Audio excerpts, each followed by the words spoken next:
সাগর আর 13 নদী পার করে এই দেশে ভাগ্যটাকে বদলে নিতে এলাম আমি ভেসে।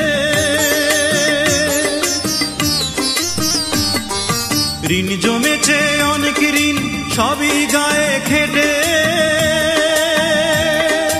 না শুধিলে যাবে চলে মহাজনের পেটে।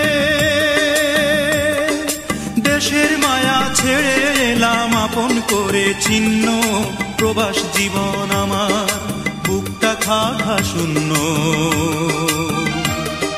প্রিয়জনের দু লাইনে